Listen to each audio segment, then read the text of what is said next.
Shalom. All praises to Yahweh, Ba'ashem Yahushai, Ba'ashem Harakakadash.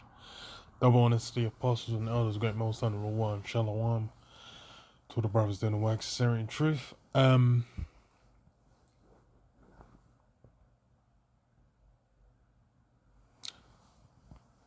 I'd start with this and then jump on the article. Ecclesiasticus 12:10. Never trust thine enemy, for like as iron rusteth, so is his wickedness. Though he humble himself and go crouching, yet take good heed and beware of him, that thou shalt be unto him as if thou hadst wiped a looking glass, and thou shalt know that his rust have not been altogether wiped away. So, got this article in Axios. It says Biden official warns sea explosion imminent, and that's with this Omnicon,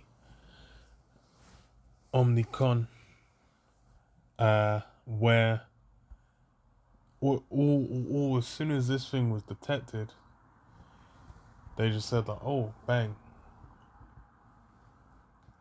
it's a new one. It's like basically like, oh, that's it, the world's over again. We're done. Everyone's it's everything. All the restrictions are coming back, and all peace of mind has been thrown out the window. And that alone lets you know, man. This this is a thing of breaking down the minds of the people, because even I noticed as well, like in the UK, I think they just recently passed it again, where masks, I think in I don't even know what that is. Well, public transport, I know it is. They're meant to be back on, but hella people just ain't been complying. It's like because especially now everyone's all got the yab and whatnot. So these guys are thinking like that was meant to be the cure all. It was like, oh, get that, it's fine. I was watching Boris's what's it called? His address. He was saying, yeah, get your boosters.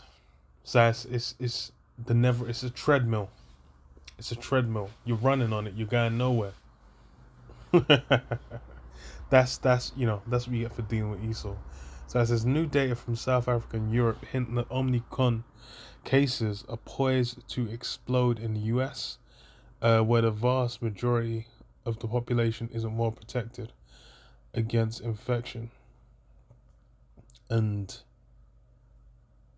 I don't know what's that based on.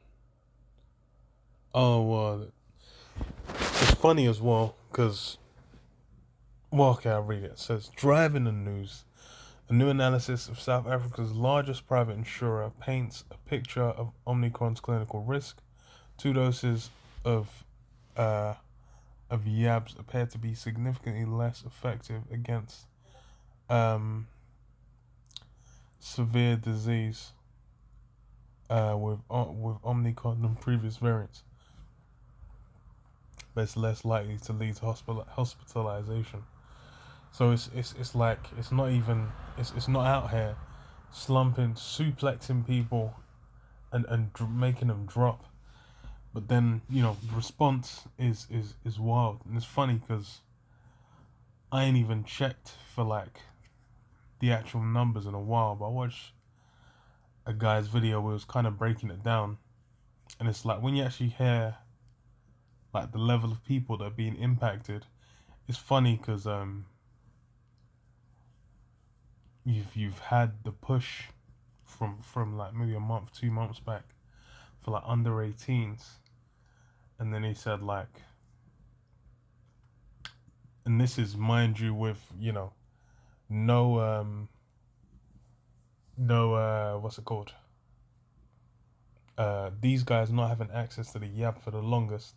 So their whole thing of, oh, blah blah blah, that's done XYZ. There's only been like 600 odd deaths in the US related to it for the under 18s. I'm sure you could probably go through. There's going to be a variety of other factors there, rather than these guys saying, it's the boogeyman. Every hundreds of thousands of millions of kids need to now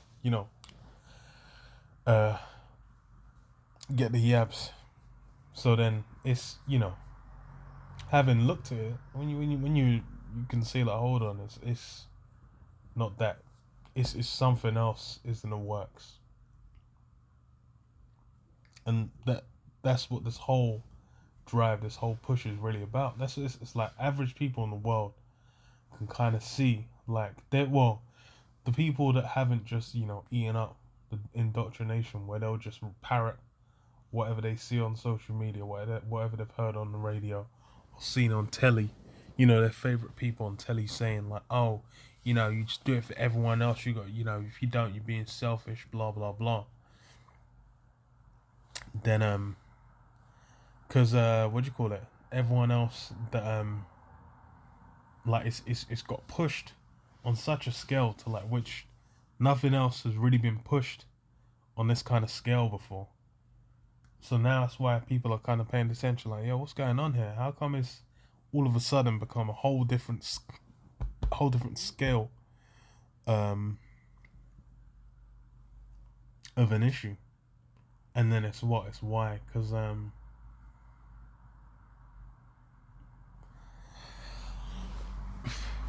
it's because this is it's all about Esau's plans, and really it's about that charagma, that mark. That's where you see it going.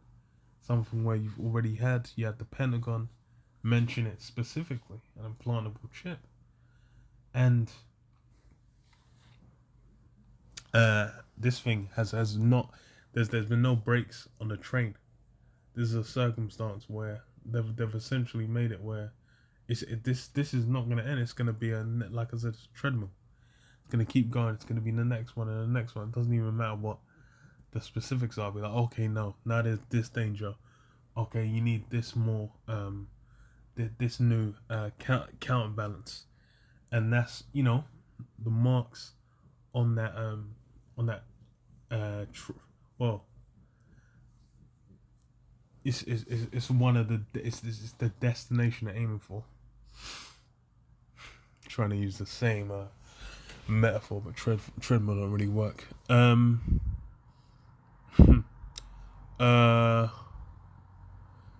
this is driving the news. Da, da, da, da. So this is what they're saying. Everything points to a large wave. A large wave is coming, a senior Biden administration official told Axios. It will be fast, it won't be as severe, but regrettably, there'll be plenty of hospitalizations, the official added. So now it's not even about, saving lives. It's just about, hospital beds or whatever. It's, the goalpost has changed. And that's how the situation is going to be. It's always going to be, you need to be overwhelmed with terror and fear and ready to jump on whatever solution he's offering, man. It says the South African analysis by Discovery Health found that the risk of hospital admissions among adults diagnosed with Omicron is 29% lower than it was during the first wave. Wait, so they said it was lower. So then why would there be plenty of... But that's the thing. It's like they're saying one thing, but then they're saying, oh no, we're going to have the opposite reaction. Like, it's going to have the opposite impact as it did previously. It's about... what do you call it? It's it's just about throwing things out. Everyone, bro, I don't know anything about all you hear on the news. All you hear people talking about is, oh, Omicron, things are gonna have to shut down. It's all gonna get cold. You're gonna have to get a top up to the juicy juice. You're gonna have to get a top up, and but then you actually go into it, and it's just like, but they said, yeah, it's kind of mild, which they just straight up said it, but they still said, yeah, still gonna get just because. But if it's mild, like where's the crisis? Where's a burning building? Isaiah 30:1. Woe to rebellious children, saith the Lord Jehovah, that take counsel, but not of me, and that cover with a covering, but not of my spirit, that they may add sin to sin.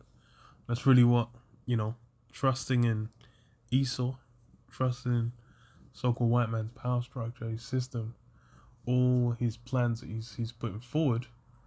These things are what these plans are being done, for his benefit, his end goal, man. And you can see when you realize all these different forms, you got like the metaverse, cryptocurrency popping off, NFTs popping off, social media and the digital space basically just becoming something that people communicate through, all these different apps or online space or whatever, posts before they even interact in person. So it's all about, making the system the first port of call for everyone. So they'll just be like, okay, look, you're going to be interfacing with a system, and then that mark basically is meant to aid that. That's where things are going, man. To where it's like everyone's looking to just fuse into, the beast system, man. Become like batteries in the Matrix, man. Just in the pods. It says that walk to go down into Egypt, and have not asked at my mouth to strengthen themselves in the strength of Pharaoh, and to trust in the shadow of Egypt. Yeah, strengthen the strength of Pharaoh. That's what hella Jake that basically run into Esau, run into his solutions. That's putting your faith in the shadow of Egypt, man, in Pharaoh, in the story of Moses and Israel basically. Getting saved out of Egypt should be enough to let you know, hey, dealing with Egypt, they ain't gonna work out in your favor. Therefore shall the strength of Pharaoh be your shame, and the trust in the shadow of Egypt your confusion. Yeah, that's where it's gonna end you in confusion, in a mess. You ain't gonna be able to have any sure foundation, because why? That's the thing. All these things now that people are leaning upon, these things are transitory, man. What was said 6 months ago to a year ago to 18 months ago, these things shift, chop, and change. And then it's like one thing you're saying, like at one point you're saying like, oh, well, I don't want to comply because if it gets to this point, and they're like, no, it's not going to get to that point. And then it gets there and like, yeah, got there, but they ain't even gonna acknowledge you got there. It's like, yeah, but just still comply. These men are just in the mindset of bowing down, man. And that's all they're going to be in. So, what? Confusion's going to be the reward, man. You take the Karugma. If you're Jake, you take that Karugma, man. It's a wrap. Ain't no Jake meant to be taking that mark, man. That's going to result in your sure destruction, man. You're going to see it. But yeah, I'll leave it there. Shalom. Shalom.